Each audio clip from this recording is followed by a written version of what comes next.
Et je reviens sur l'ascenseur, Marc Lévy. Comment vous est venue l'idée de cette dramaturgie autour de cet appareil mécanique?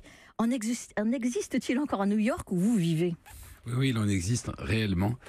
Et, il en existe 53 dans toute la ville. Oui.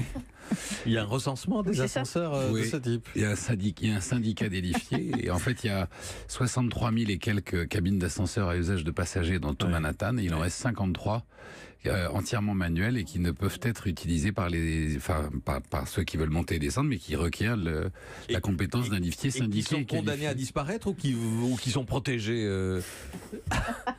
C'est parce que des reliques.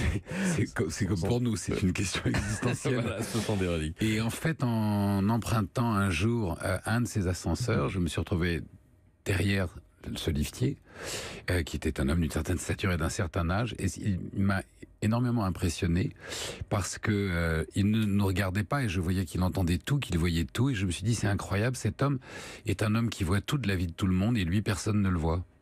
Et je me suis dit, il y a tellement de gens comme ça dans la vie qui voient tout et que nous on ne voit pas, enfin que la société ne voit pas. Et j'ai eu envie d'en faire sinon le personnage principal, le fil conducteur d'un roman, et de me servir de ses yeux, de son humilité, de l'amour de son métier, de son regard un peu décalé, justement, toujours au second degré avec cette retenue, pour en faire le passeur du roman.